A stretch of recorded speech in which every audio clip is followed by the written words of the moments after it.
오늘 소개할 책은 백만장자 아웃풋입니다. 연수입 10억 원을 보낸 사람, 정말 열심히 사는 것 같은데도 연 2억 원의 벽을 넘지 못하는 사람, 이 둘 사이에는 대체 어떤 결정적인 차이가 있는 걸까요?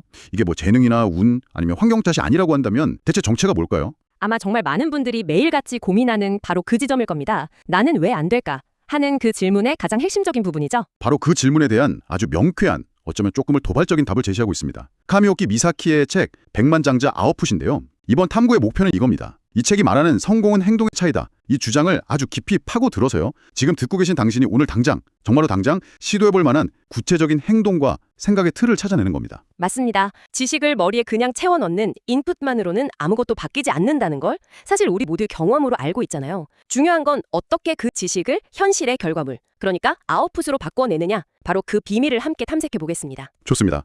그럼 바로 본론으로 들어가 보죠. 저자가 시작부터 아주 강하게 이야기합니다. 성공하지 못하는 사람 대부분이 인풋 지옥에 빠져 있다고요. 아, 인풋 지옥이요? 네. 자기계발서를 막 쌓아두고 온라인 강의 결제하고 세미나에 다니면서 뭔가 하고 있다는 착각에 빠져 있다는 건데 솔직히 이거 읽으면서 좀 뜨끔하더라고요. 그게 바로 저자가 정확히 지적하는 함정이죠. 지식을 쌓는 그 행위 자체에서 오는 안정감. 아, 나는 노력하고 있어. 라는 어떤 위안에 머무른다는 겁니다. 9라는 극단적인 비율까지 제시하는 거군요. 네, 맞아요. 보통은 그 반대라고 생각하는데 말이죠. 그렇죠. 그만큼 행동의 즉시성, 그리고 이제 반복성을 강조하는 건데요. 여기서 아주 중요한 포인트가 나옵니다. 그 행동이라는 게 꼭 거창할 필요가 전혀 없다는 거예요. 거창할 필요가 없다. 네. 오히려 성공하는 사람들은 이 작은 행동의 힘을 제대로 이해하고 있습니다. 뭐 세상을 바꿀 앱을 만들겠다 같은 이런 거대한 계획보다 훨씬 더 중요한 게 있다는 거죠. 예를 들면 어떤 것들이 있을까요? 책에 나온 예시들이 너무 사소해서 아니 이게 정말 효과가 있다고 싶을 정도예요. 네.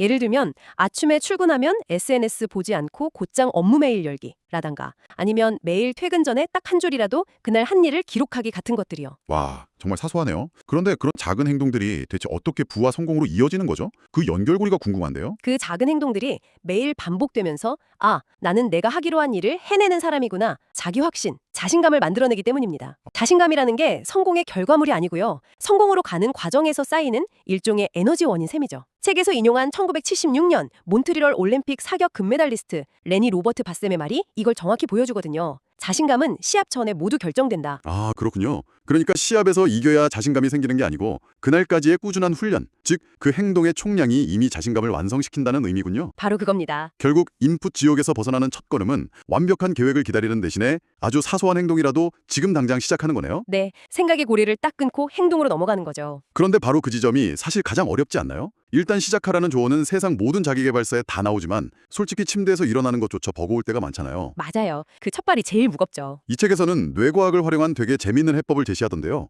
카미오키식 1초룰, 이게 아주 인상적이었습니다. 네, 그 멜 로빈스의 유명한 5초룰과 비슷한 개념인데 저자는 이걸 더 즉각적이고 좀 더 강력하게 만들었죠. 방법이 정말 간단하고 어떻게 보면 좀 유치해 보이기까지 해요. 네, 어때요? 첫째, 자리에서 일어나서 두 손으로 손뼉을 짝 하고 아주 경쾌하게 칩니다. 둘째, 좋아, 해보자. 같이 스스로를 일으키는 말을 소리내어 외치는 거예요. 그리고 셋째, 그 즉시 다른 생각할 틈도 없이 목표했던 행동을 바로 시작하는 겁니다. 손뼉 치고 구호 외치고 바로 시작이라 솔직히 사무실에서 저러면 좀 이상하게 쳐다볼 것 같은데요. 이게 정말 효과가 있는 건가요? 저도 처음엔 핏이 웃었는데요. 그 원리를 들어보면 상당히 설득력이 있습니다. 이게 중요한 이유가 우리가 행동을 미루는 게 어떤 의지력의 문제가 아니라 시작 관성의 문제라는 걸 보여주기 때문이거든요. 아, 시작 관성이요? 네, 뇌는 현재 상태를 유지하려는 경향이 아주 강한데 이 손뼉이라는 물리적인 충격 그리고 소리내어 외치는 행위가 그 관성을 깨뜨리는 가장 저렴하고 빠른 뇌 해킹인 셈이죠. 뇌 해킹이라니 재밌네요. 네, 이 간단한 의식이 뇌의 행동 충출을 자극해서 도파민 분비를 유도하고요. 아, 귀찮다 모드에서 일단 하자 모드로 강제 전환시키는 일종의 트리거가 되는 겁니다. 관성을 깨는 물리적인 스위치군요.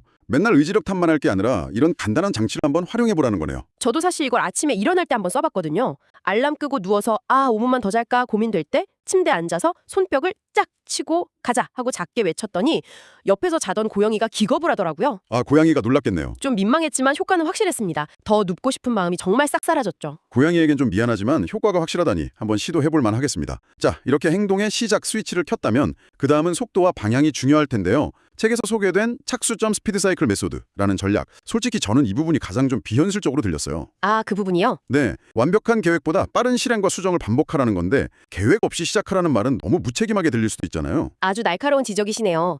실제로 많은 분들이 그 지점에서 의문을 가질 수 있습니다. 물론 이 방법이 모든 분야에 적용되는 맞는 키는 아닐 겁니다. 예를 들어 안정성이 아주 중요한 제조업이나 의료 분야에서 일단 모방하고 보자 이런 식의 접근은 위험할 수 있죠. 그렇죠. 저자 본인은 이걸로 성공했지만 평범한 직장인이 회사에서 이렇게 일하면 책에 없다는 비판만 받지 않을까요? 맞습니다. 그래서 이 방법론의 핵심을 잘 이해해야 합니다. 이건 계획을 전혀 세우지 말라는 뜻이 아니고요. 계획 단계에 너무 매몰되지 말라는 경고에 가깝습니다. 아, 계획에 갇히지 말라. 네, 특히 결과 예측이 좀 어려운 새로운 프로젝트나 스타트업, 아니면 컨텐츠 제작 같은 분야에서 아주 강력한 힘을 발휘하죠. 책에 나온 그 햄버거 가게 창업 예시를 보면 명확해집니다. 네, 그 예시가 이해하기 쉬웠어요. 보통 햄버거 가게를 차린다면 몇 달 동안 막 사업 계획서 쓰고 시장 조사하고 메뉴 개발에 시간을 다 보내겠죠? 그렇죠. 완벽하게 준비해야 하니까요. 하지만 이 메서드는 다릅니다. 1단계, 빠른 모방. 일단 동네에서 제일 잘 되는 가게 메뉴를 거의 똑같이 따라해서 저렴하게 팔아보는 겁니다. 그냥 따라한다고요? 네, 그리고 2단계, 데이터 검증.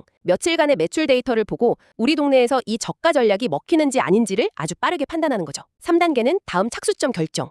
만약 저가 전략이 별로다, 그러면 바로 방향을 틀어서 프리미엄 수제버거라는 정반대 컨셉을 시도해보는 겁니다. 아, 빠르게 피봇하는 거군요. 그리고 4단계, 오리지널리티 확보. 이 과정을 몇 번 반복하면서 얻은 실제 데이터를 바탕으로 우리 가게만의 시그니처 메뉴를 완성하는 거죠. 핵심은 모방, 검증, 차별화. 이 사이클을 최대한 빠르게 그리고 낮은 비용으로 여러 번 돌리면서 시장의 진짜 반응을 얻어내는 겁니다. 완벽한 계획이라는 게 사실 내 머릿속에만 있는 환상일 수 있다는 거네요. 바로 그겁니다. 아, 실패를 그냥 실패로 보는 게 아니라 다음 행동을 위한 데이터로 보는 관점이군요. 저자 본인도 유튜브 채널을 이 방식으로 키웠다고 했죠? 그렇습니다. 처음에는 다른 성공한 채널들을 그냥 모방해서 영상을 올리고 시청자 반응 데이터를 보면서 주제나 편집 스타일을 계속 바꿔나갔다고 해요.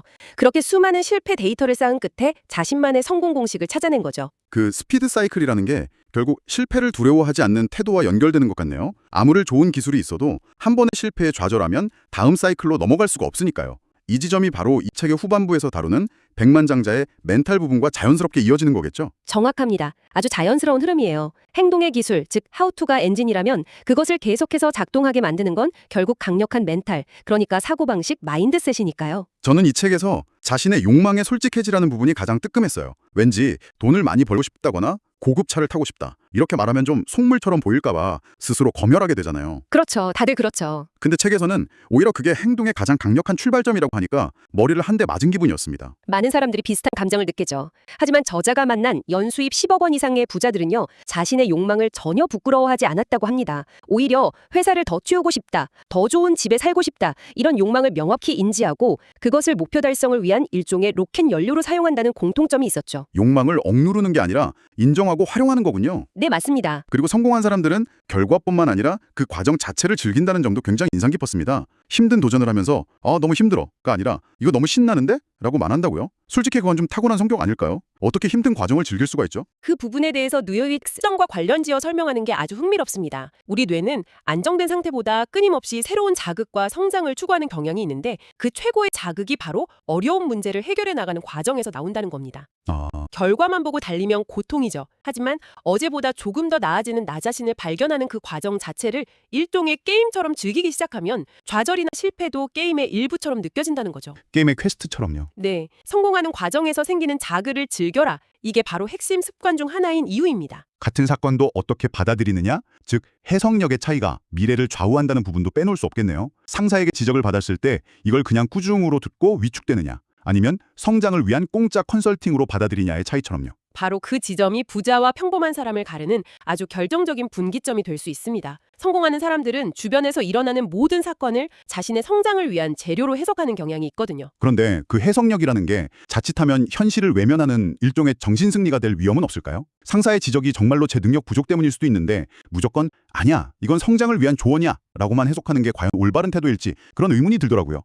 아주 중요한 질문입니다. 책에서도 무조건적인 긍정을 말하는 게 아닙니다. 현실을 부정하는 게 아니고요. 일어난 현실을 성장의 발판으로 삼는 해석을 선택하자는 거죠. 선택이요? 네, 책에 소개된 마스무라 마사히로 회장의 사례가 그 차이를 아주 극명하게 보여줍니다. 일본 최대 요식업 그룹을 일군 인물인데 젊은 나이에 파킨슨병 진단을 받았어요. 와, 보통 사람이라면 모든 걸 포기하고 절망했을 상황인데요. 그렇죠. 하지만 그는 자신의 병을 두고 이렇게 말했다고 합니다. 1000개의 점포, 1조 원의 그룹을 키우는데 평탄한 길만 있다면 재미가 없죠. 큰 병을 앓는 정도의 핸디캡이 있는 편이 좋습니다. 와, 정말 대단하네요. 이건 병이 있다는 현실을 부정하는 게 아니죠. 그 역경을 자신의 스토리를 더 위대하게 만들 극적인 장치로 재해석한 겁니다. 부정적인 피드백을 받으면 내 부족한 점을 알려주셔서 감사합니다 라고 해석하고, 예상치 못한 문제가 터지면 이걸 해결하면서 내 능력이 또 성장하겠구나 라고 해석하는 힘, 그것이 성공의 결정적인 차이를 만든다는 겁니다. 오늘 백만장자 아웃풋을 통해 부의 비밀이 결국 거창한 이론이 아니라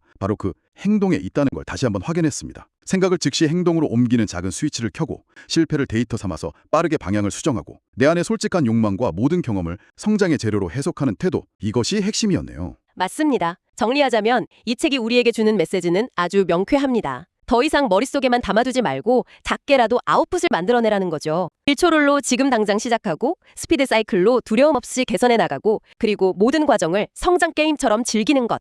이것이 부자로 가는 가장 현실적인 길이라는 겁니다. 자, 그럼 오늘 내용을 마무리하면서 듣고 계신 당신에게 마지막으로 생각해 볼 거리를 하나 던져드리고 싶습니다. 이 책은 자신을 객관적으로 돌아보기 위해서 성장 일기를 쓰라고 조언하는데요. 네, 그 조언을 빌려서 오늘 하루를 돌아보며 이 질문을 스스로에게 던져보면 어떨까요? 만약 오늘 실패나 실수라고 부를 만한 경험이 있었다면 그것을 다음에는 더 잘할 수 있는 데이터로 재해석하고 개선할 점을 딱 한 가지만 찾아본다면 무엇일까요? 예를 들어, 오늘 회의 때 제대로 말을 못했네 가 아니라 다음 회의 때는 핵심 주장 한 가지를 미리 적어가야겠다 처럼요. 그 한 줄의 기록이 당신의 아웃풋을 바꾸는 첫걸음, 당신을 인풋 지옥에서 구출해줄 첫 번째 행동이 될지도 모릅니다.